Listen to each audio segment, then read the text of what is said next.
shaft. And electric shaft basic profile in each cross section is described by these electric equations. And here we call A is called the semi-major and B called the semi-minor. And for this equation, basically equal to 1, square of this equal to 1 here.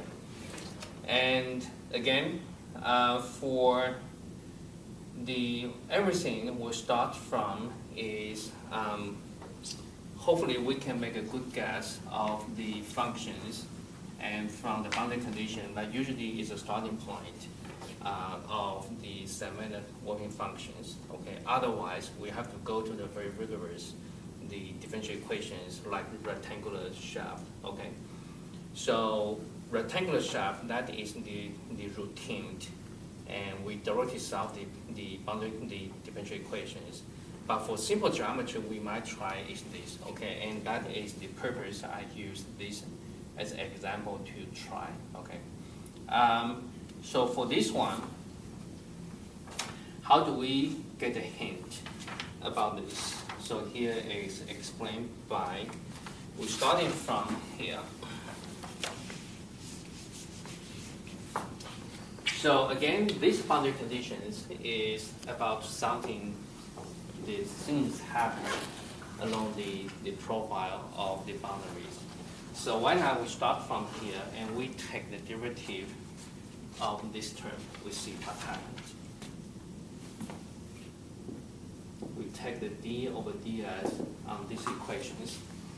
Okay, so that one basically we're taking into is a squared and then x dx ds plus b squared y dy ds equal to 0. Becomes something like this one.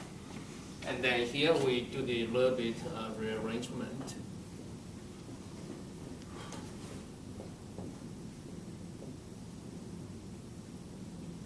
Okay, something like this. Then we introduce these equations like this. And right now I have is x dx ds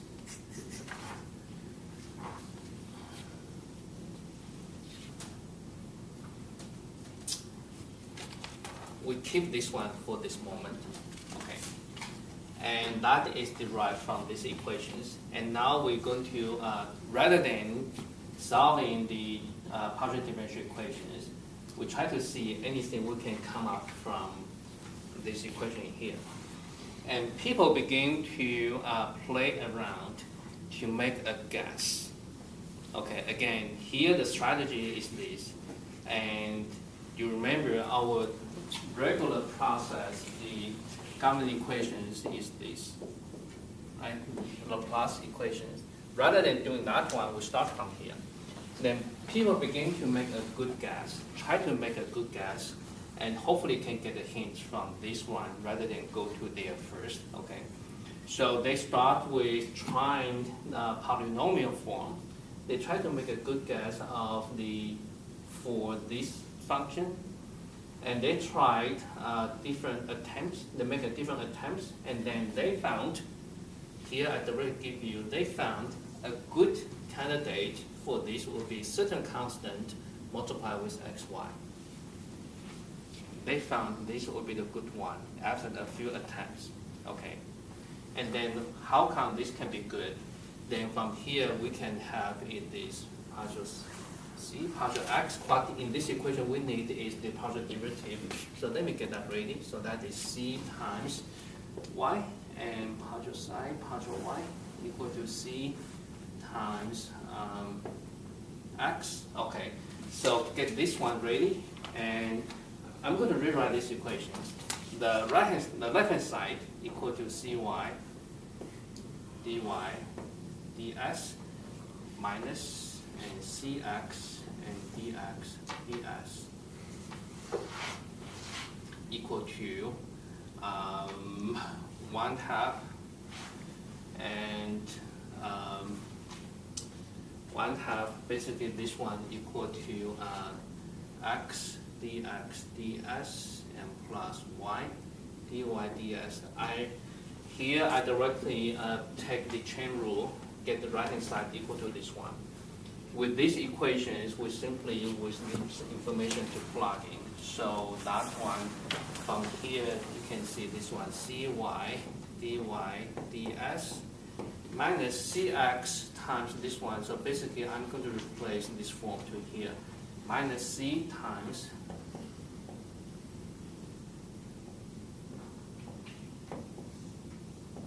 okay, here x multiplied with this one, I replace with the one we've been calculated. And in a similar way, this term we plug in here, minus a squared, b squared, and plus 1, and y dy ds. Okay, good. So for this equation, both sides have this term. We can scale down by this term. So from here, we can solve for c. So c is equal to b squared minus a squared, and b squared plus a squared. Again, the people make attempts. They start from here. They successfully come up with the good candidate for the warping function. Okay, this is the kind of the different strategy, and by not going to solve for the DVQ first. And so here is the reason I introduced this method, using this example here. Okay, so once we have this one, then we can begin to do this one here. So this one for the equilibrium equations, again, here we have is the entire cross section. The original equilibrium equations is like this: x partial y minus y partial x, and plus x squared plus y squared, and dx dy. Okay, so here everything has been on the handout. You just listen here, and this is a complete descriptions of the equilibrium of the stress on the cross section on the top to the given torque here. Again, for this case, this is elliptic, and the torque is applied on the top. Okay, this one is induced stress in equilibrium must be equal to the externally applied torque here. And compared to the previous example, circular shaft, for circular shaft, this term is 0. Okay, so that reason for circular shaft, we only calculate the integration of the two terms. However, for non-circular shaft, this term is not 0. Okay, so everything put together, you refer to the appendix being calculated. And sorry, G beta, I forgot this one. Okay, so this is G beta. And let me define, this is again the polar moment of inertia. And polar moment of inertia is, from here we can do the calculation, is AQ, BQ.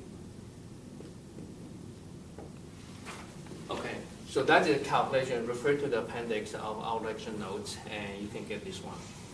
And once I've got this one, then you can obtain beta, again, T equal to Gj.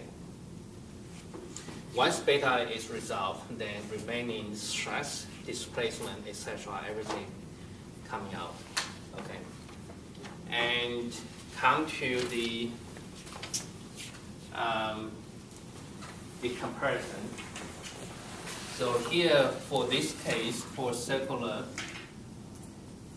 shaft, for elliptic shaft, the polar moment of inertia is pi r to the 4th divided by 2. This one is a cube, b cube, and a squared plus b squared. If you want to compare, then we can add it up more complicated, say adding the rectangular cross-sectional. And this one referred to the tables we come up with. We have 2 tables. Depends on which table you like to. Okay. So for circular, we have defined is this radius is r. For elliptic, we have the semi-majors, and minor is a and b. For tables, we have 2 the forms, either 2A, 2B, or you want to pick up is AB. Depends on which table you prefer. We have options like this. Good? Good? Okay. For this one, see the tables. I believe that is K2. Anyone remember that one? K2, AB. There's a cube. Cube go to A or go to B. Can you refer to any notes?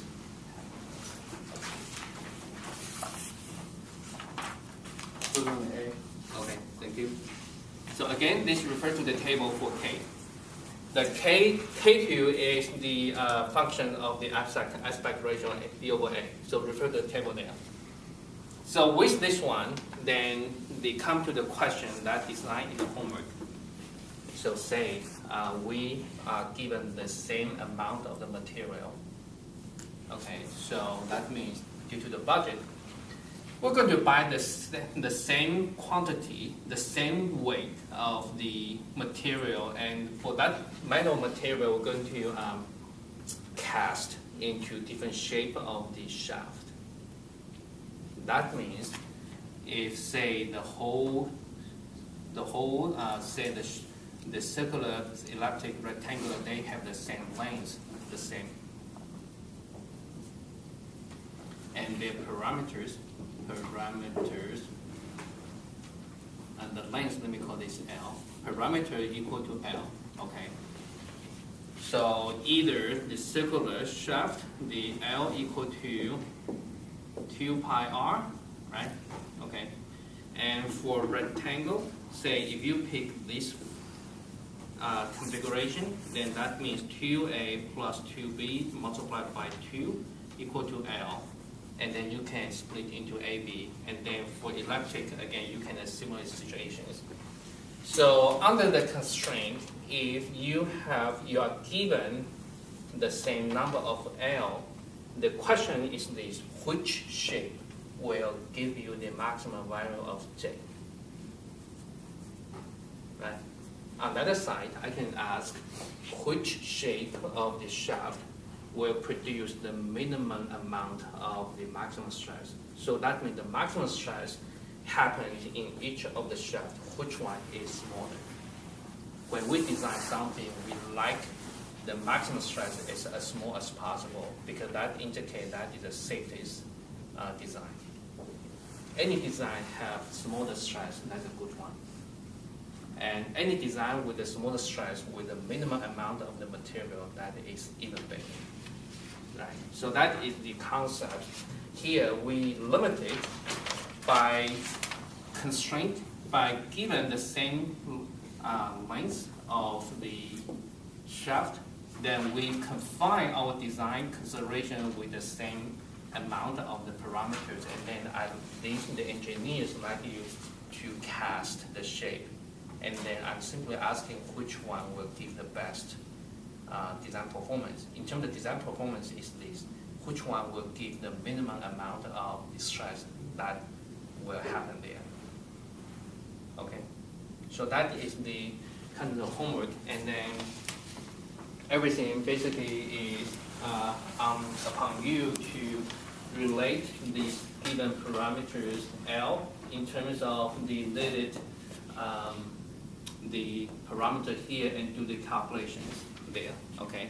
And once you figure out the J, then follow up our formulas and you can determine beta. Once beta is determined, then you can proceed to calculate the magnitude of the stress, tau yz square plus tau xz square.